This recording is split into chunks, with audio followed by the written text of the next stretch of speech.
십자가에서의 대속적 죽음이라는 제목으로 말씀을 전하도록 하겠습니다.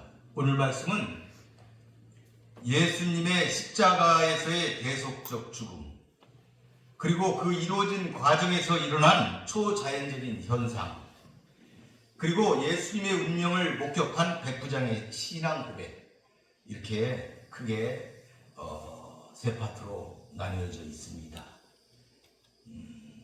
44절에 보니까 때가 60쯤 되어 해가 빛을 잃고 온 땅에 어둠이 임했다. 90까지 계속되었다.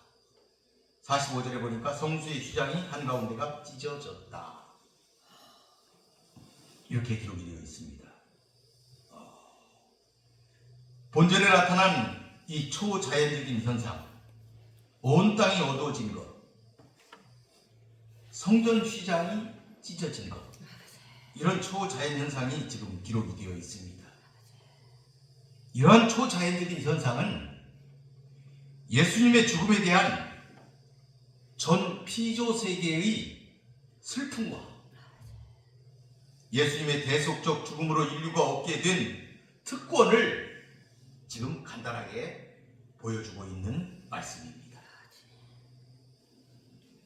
그러니까 대제사장만이 1년에 한 차례씩 대속죄일에 들어갈 수 있었던 거룩한 공간인 지성소, 그 앞에 휘장이 찢어진 것은 예수님의 대속적 죽음으로 모든 성도가 하나님의 보좌 앞에 나아갈 수 있는 특권을 얻게 되었다 하는 것을 보여주는 사건이라는 말씀이죠.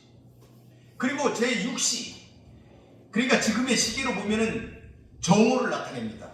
6시부터 9시까지, 그러니까 정오부터 3시까지 해가 가장 강렬하게 비치는 시간, 그 시간에 해가 빛을 잃고 온 땅에 어둠이 임하였다. 이것은 이 세상을 창조하신 창조주 제2위 하나님이신 그리스도께서 순환당하심에 대한 모든 피조물들, 해와 달을 포함한 모든 피조물들의 슬픔을 나타내고 있다. 그래서 해도 슬퍼했다 하는 사실을 보여주고 있는 말씀 구절입니다. 즉 누가는 온 세상이 어두워지는 것을 기록함으로써 예수 그리스도의 죽음이 갖는 슬픔과 지성소 휘장이 찢어짐으로써 하나님의 보좌가 성도들에게 공개되는 기쁨을 지금 대조적으로 표현하고 있는 것입니다. 그러니까 그 휘장이 찢어지고 하나님의 보좌가 공개되었다 하는 이것은 그리스도께서 이 땅에 선포하신 하나님의 나라가 열렸다, 임마누엘의 하나님을 보이신 것이다 하는 것을 우리가 알 수가 있습니다. 마태와 마가는 단순히 온 땅이 어두워졌다 이렇게 그 결과만을 기록했지만은 누가는 해가 빛을 잃었다, 그래서 어두워졌다.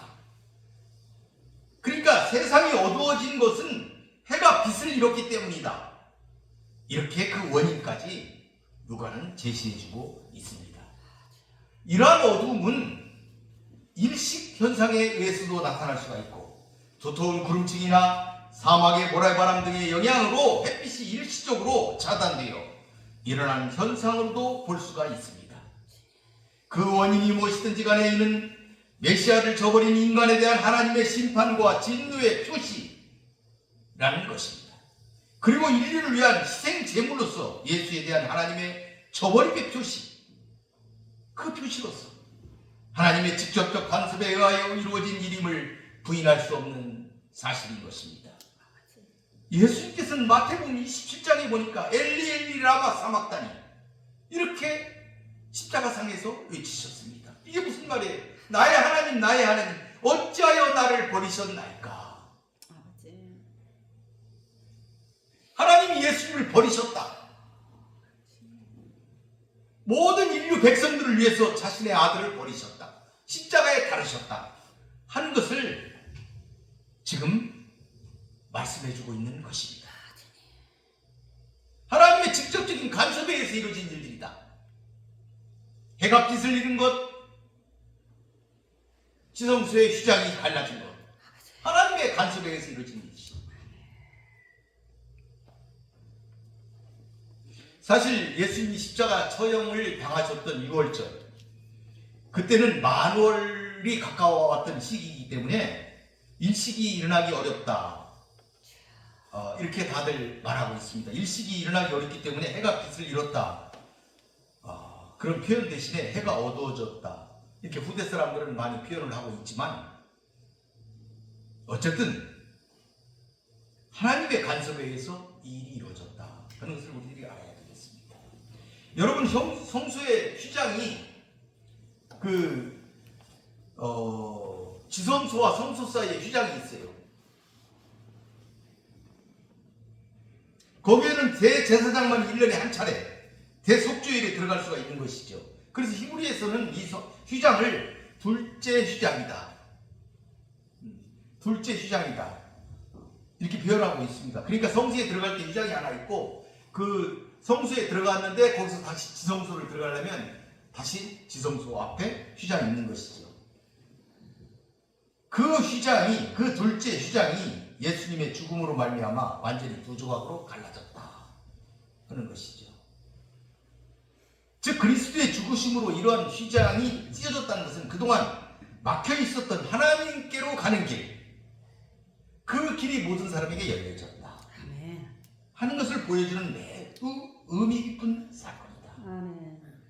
그러니까 하나님과 우리 사이를 가로막는 죄의 담장, 그것을 어린 양 예수의 피로 속죄하여서, 그래서 하나님 나라 가는 길을 열으셨다 하는 것이죠. 그래서 우리 모두 들어갈 수 있게 하셨다 하는 것입니다. 46절에 보니까 예수께서 큰 소리를 불러 이르시되 아버지, 내 영혼을 아버지 손에 부탁하나이다 하고 이 말씀을 하신 후 숨지시니라.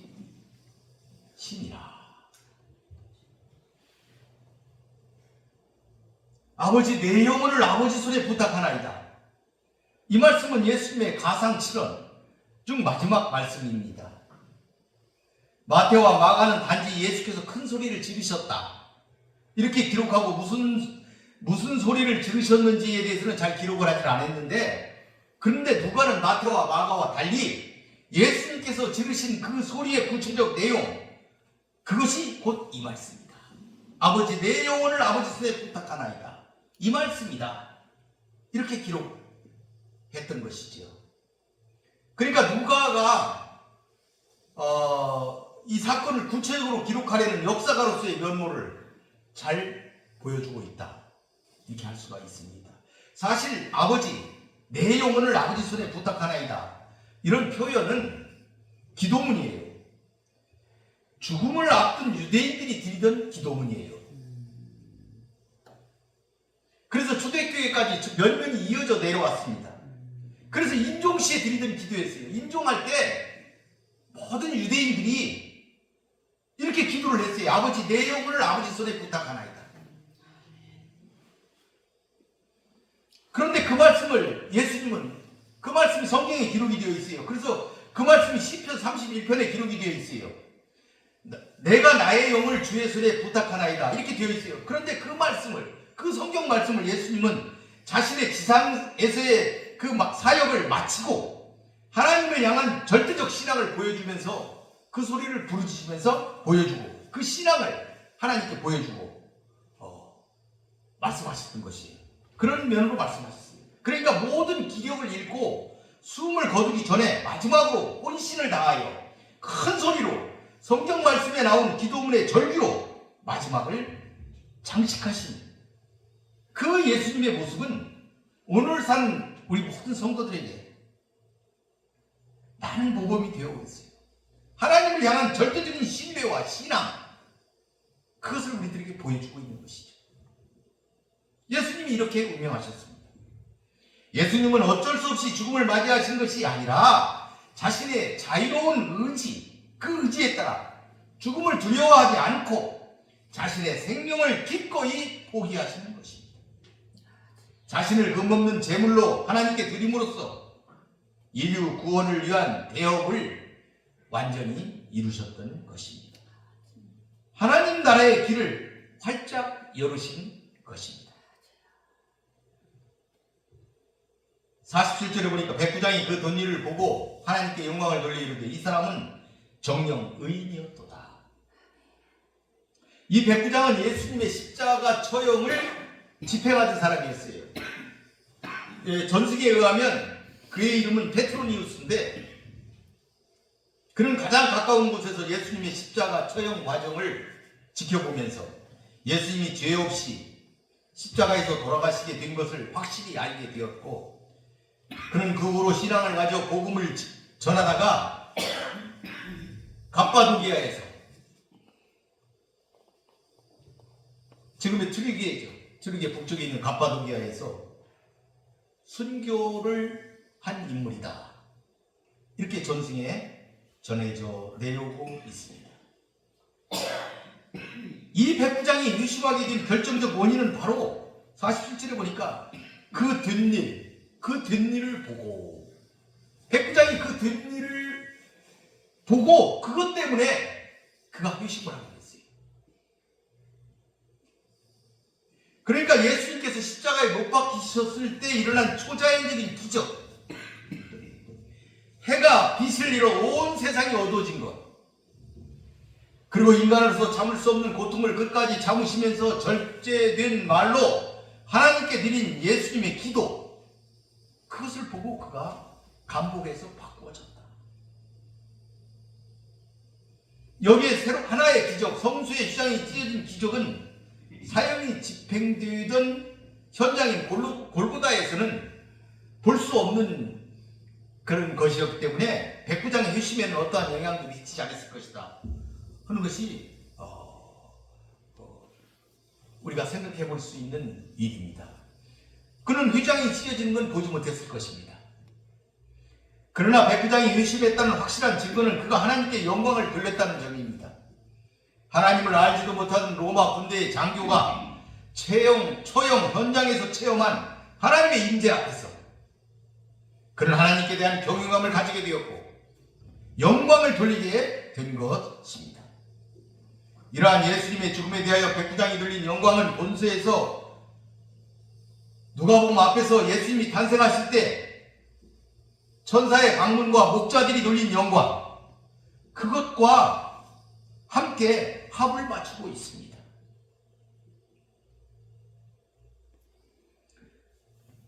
누가복음 2장 14절 그 앞을 보게 되면 목자들이 그 모든 것으로 인하여 하나님께 영광을 돌렸다. 누가복음 2장에 보게 되니까 목자들이 그 모든 된 것, 그 모든 것으로 인해서 하나님께 영광을 돌리고 찬송했다. 백부장도 그 된 일들을 다 보고 하나님께 영광을 돌렸다.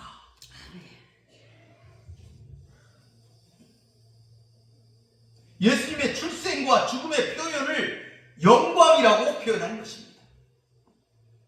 예수님이 태어났을 때에도 목자들, 그 어려운 환경에 살고 있는 목자들의 찬양, 그리고 돌아가실 때는 아무것도 모르는 이방 장교 그 사람의 입을 통하여 예수님을 찬양하게 하신 것이죠. 한 걸음 더 나아가 이 백부장은 예수님이 참된 의인이었다 이렇게 고백하고 있습니다. 누가복음에는 예수님이 의인이었다 이렇게 표현하고 있는데 마태나 마가는 하나님의 아들이었다, 진실로 하나님의 아들이었다 이렇게 기록하고 있습니다.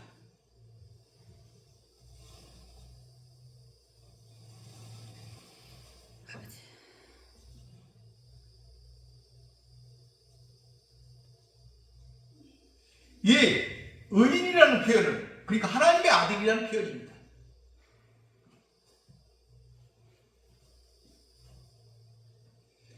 이 하나님의 아들이었다, 의인이었다, 이 백부장의 이야기는 성경 전체에서, 공간복음 전체에서 흘러가고 있는 의문, 예수를 네가 누구냐? 이렇게 묻던 바리새인과 그 많은 율법학자들, 그들의 질문에 대한 최종적인 대답이었다. 아멘. 하나님의 아들이었다. 아멘. 참된 의인이었다. 아멘. 그것을 이방 장교의 입을 통하여서 증거하고 있는 것이죠. 아멘. 하나님의 아들이었다. 아멘. 참된 의인이었다 하는 것을 아멘. 대답하고 있는 것입니다. 또한 본장은 계속하여 예수님의 무죄, 예수님은 죄가 없으시다, 이걸 강조해온 그 결론으로 백부장의 입을 통해서 예수님의 무죄함을 드러낸 것이다. 아멘. 결론적인 선포의 형식으로 기록한 것이다. 이렇게 우리가 알아야 하겠습니다. 아버지. 이 의인이라는 말은 거룩하다, 의롭다 하는 유대적 표현이라는 사실을 우리들이 알을 때, 이 의인이라는 말은 하나님의 아들이다 하는 것을 말한다는 것을 우리들이 깨달아 알아야 하겠습니다. 이 마지막 이 본장에는 굉장히 중요한 두 개의 흐름이 지금 흘러가고 있어요. 하나는 그 예수님을 비난하는 무리들의 부류입니다. 35절부터 시작된 백성들, 관원들, 군병들의 비웃음, 희롱, 그 다음에 예수님의 십자가에 같이 달렸던 그 행악자가 예수님을 비방하는 것, 이런 걸 통해서 예수님에 대한 비방이 절정을 이루고 있습니다. 이들은 사내들인에 의해서 매수된 무리들이었다, 이렇게 볼 수가 있죠. 또 하나의 흐름은 예수님에 대하여 호의적인 무리들이었어요. 지금 우리가 살펴본 백부장, 그리고 가슴을 두드리며 돌아가는 무리들, 그리고 예수님을 따르던 여인들, 그런 두 흐름이 지금 성경에 계속 기록이 되어 있습니다. 이 본문의 공간 복음에는 계속해서 예수님은 죄가 없으신 분이라는 것을 계속 주장하고 있는데, 이 주장은 빌라도의 재판과 헤롯의 재판을 통해서 계속 예수님의 무죄함을 지금 기록하고 있습니다.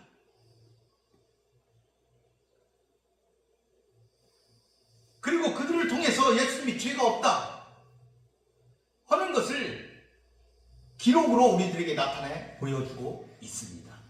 그러나 빌라도나 헤롯은 예수님이 죄가 없다는 것을 알았지만 그들의 소신없는 행동으로 말미암아서 결국 죄가 없는 예수님은 십자가에서 죽음을 맞이하게 되셨습니다.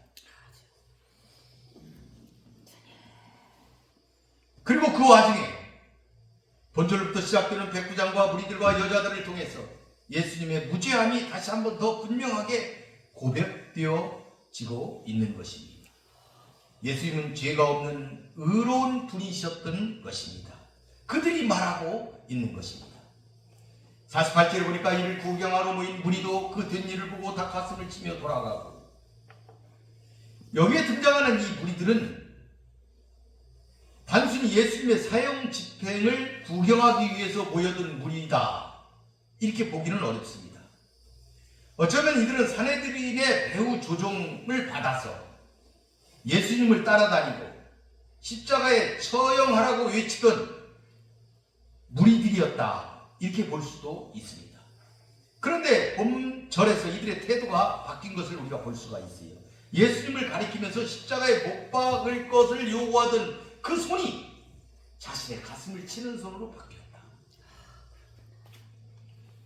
이런 갑작스러운 심경의 변화는 백부장의 경우와 동일하게 십자가 상에서 행하신 예수님의 말씀과 기도, 그리고 하늘의 이적들을 통해서 자신들의 행위가 잘못된 것임을 인식했기 때문이다, 이렇게 볼 수가 있습니다.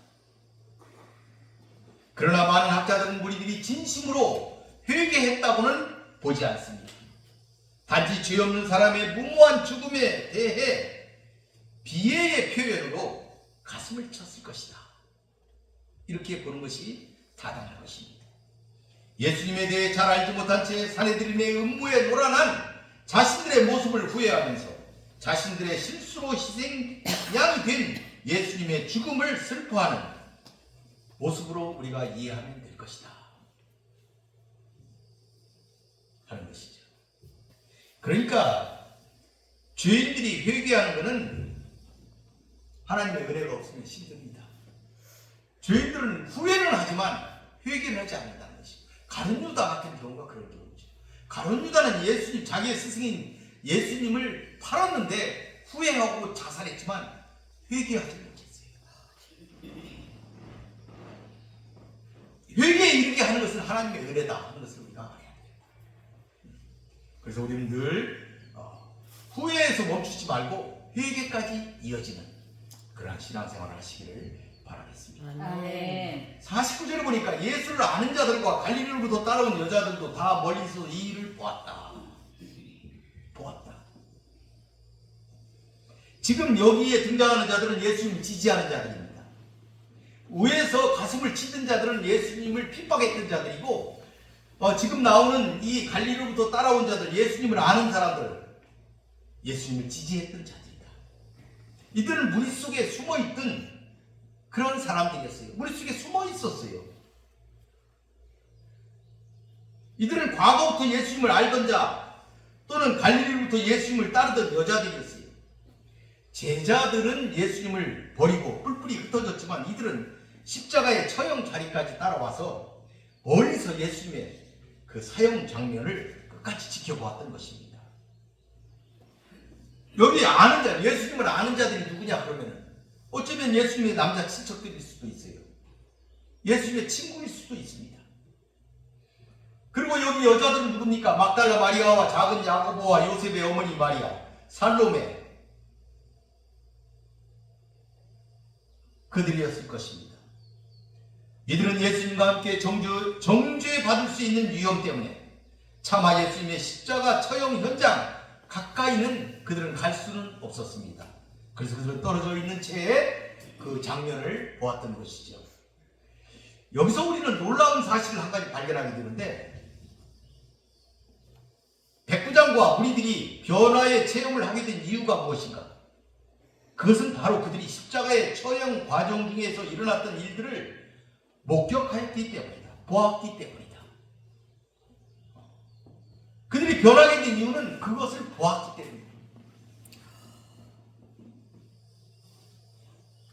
십자가상에서 보여주셨던 예수님의 그 죄 없이 죽으신 그 모습과 용서의 기도, 그리고 초자연적인 이적, 강팍한 무리, 사형 집행관이었던 백부장의 마음까지 변화시킨 것, 그것은 그들이 그것을 보았기 때문이다. 그러니까 성도들이 무엇을 보느냐 하는 것이 얼마나 중요한가를 지금 우리가 알 수가 있다 하는 것이죠. 보는 것의 중요성.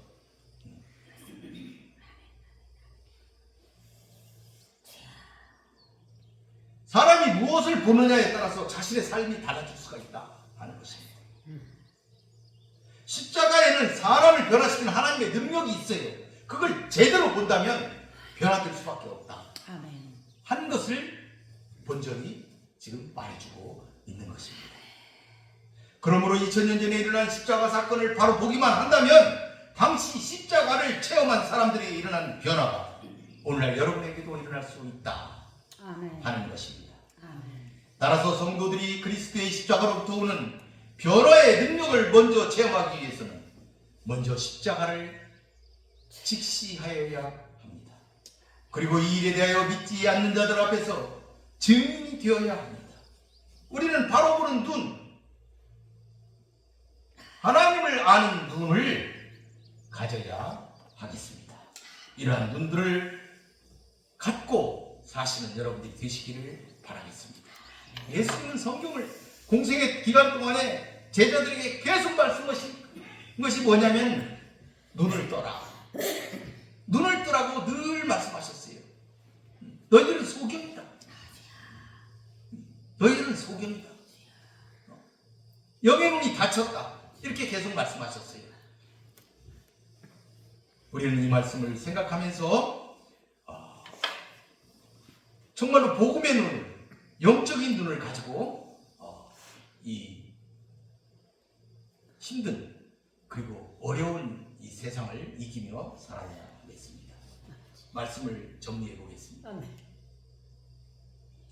사랑하는 성도 여러분, 많은 사람들이 당시 일어난 예수 사건 사실에 대하여 정리하고 이를 전하려고 글을 썼다고 누가복음 1장 초반에 말하고 있습니다. 자신도 그런 이유로 붓을 들었고 이를 데오빌로 각하에게 써서 보내는 것이 좋겠다 해서 글을 썼다, 이렇게 기록하고 있습니다. 그래서 누가가 쓴 책이 두 권인데 누가복음과 사도행전인 것입니다. 그 기록에 보게 되면 예수님은 구약에 예언된 대로 성령의 임하심을 통하여 잉태되었고 이 땅에 나셨습니다. 그런 예루살렘의 시므온이 찬송한 대로 하나님께서 만민 앞에 예비하신 분으로 이방을 비추는 빛이요 주의 백성 이스라엘의 영광이었습니다. 예수님은 가르치심을 시작하실 때가 그의 나이 30세쯤 되었다고 기록하고 있는데, 그때 그는 요단강에서 세례 요한으로부터 세례를 받으시고 그곳에서 성령의 충만함을 입은, 그러니까 충만함을 입었다 이 말은 가득 채워졌다, 가득 채워졌다 그런 것이죠. 성령과 하나가 된 상태가 되었다, 그런 말씀입니다. 그런 상태가 되었을 때 그는 광야로 가서 기도를 하셨다. 성령에 이끌려 기도하셨다. 이게 중요해요. 성령에 이끌렸다. 예수님은 그때부터 십자가에 돌아가실 때까지 성령의 이끌림을 받으셨어요.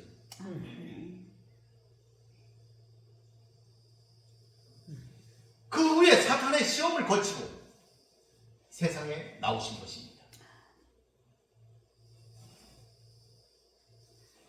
참으로 사탄은 묘한 역할을 하죠. 예수님을 시험하는 역할을 했어요.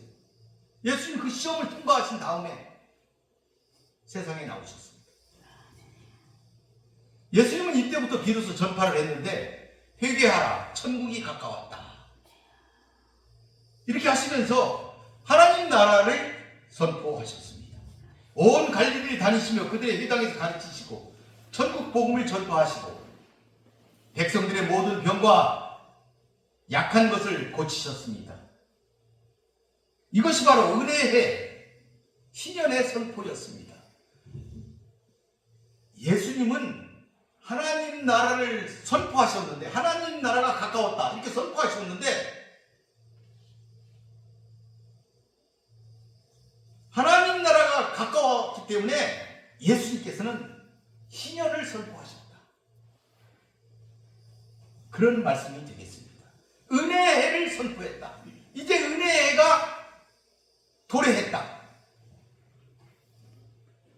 그래서 누가복음 4장 18절에 예수님께서 처음에 읽으셨던, 갈릴리 가나의 회당에서 읽으셨던 성경 말씀이 뭐예요? 주의 성령이 내게 임하셨으니, 성령이 임하셨잖아요. 임하셨으니 이는 가난한 자에게 복음을 전하게 하시려고 내게 기름을 부으시고 나를 보내사 포로된 자에게 자유, 눈먼 자에게 다시 보게 함을 전파하며 눌린 자를 자유롭게 하며 주의 은혜의 해를 전파하게 하려 하심이라 하였더라. 주의 은혜의 해를 전파하게 했다.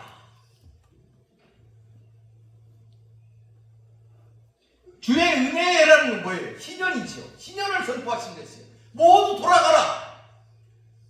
네가 낳고 자란 그 땅으로, 네 고향으로 돌아가라. 모든 것을 탕감해 주겠다. 돌아가라. 그게 신년입니다. 자기 떠나온 가족에게, 자기 떠나온 족속에게 돌아가라. 그러면 이게 예수님의 신년 선포와 무슨 관련이 있느냐? 예수님이 하나님의 나라로 돌아가라, 그걸 선포하신 거다 이 말이에요.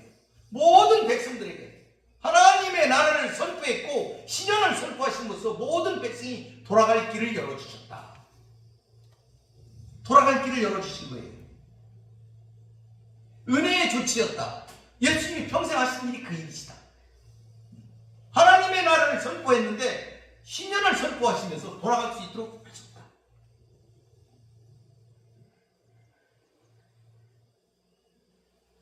레위기 25장에 보면 신년에 대해서 이렇게 설명하고 있어요. 너희는 50년째 해를 거룩하게 하여 그 땅에 있는 모든 주민을 위하여 자유를 공포하라. 이 해는 너희에게 신년이니 너희는 각각 자기의 소유주로 돌아가며 각각 자기의 가족에게로 돌아가라.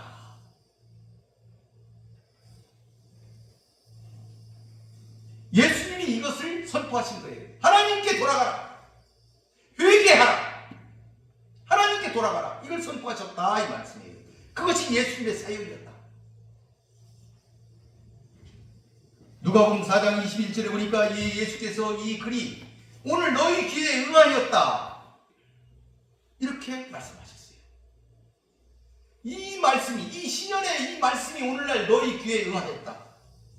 지금 너희 귀에 지금 이 말씀이 전파되고 있는 것이다. 돌아가라. 하나님께로 돌아가라.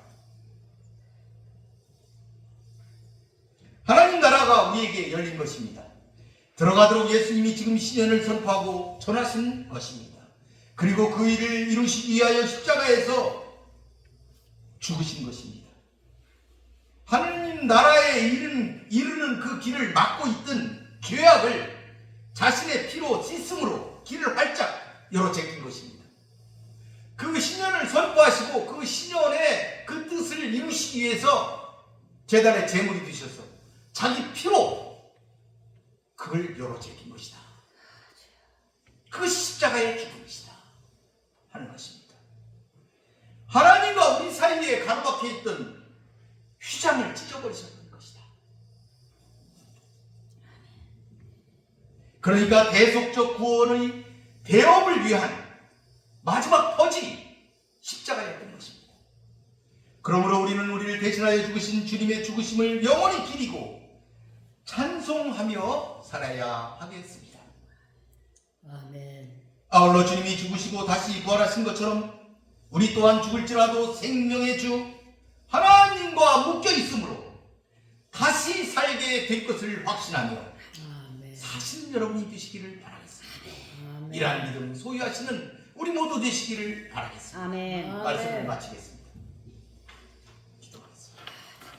고맙고 감사하신 아버지 하나님 감사합니다. 아멘. 오늘은 우리 주 예수 그리스도께서 이 땅에 오셔서 하나님 나라를 선포하시며 우리들에게 신년을 선포하셔서 하나님께 돌아갈 수 있도록 하시고 마지막에 그 몸까지 우리에게 주셔서 제물이 되셔서 어린 양의 제물이 되셔서 우리의 죄를 씻으신 그 위대한 우리 주 예수 그리스도의 사역을 되새겨 보았습니다.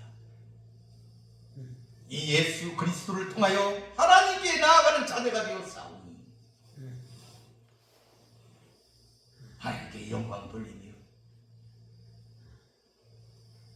예수님의 나심과 죽으심을 찬양했던 그때를 찬양했던 목자와 백비남처럼 우리도 예수님을 찬양하며 사는 우리 인생이 되게 하여 주시옵소서. 아멘. 예수님의 이름으로 기도 올리라. 아멘. 아멘.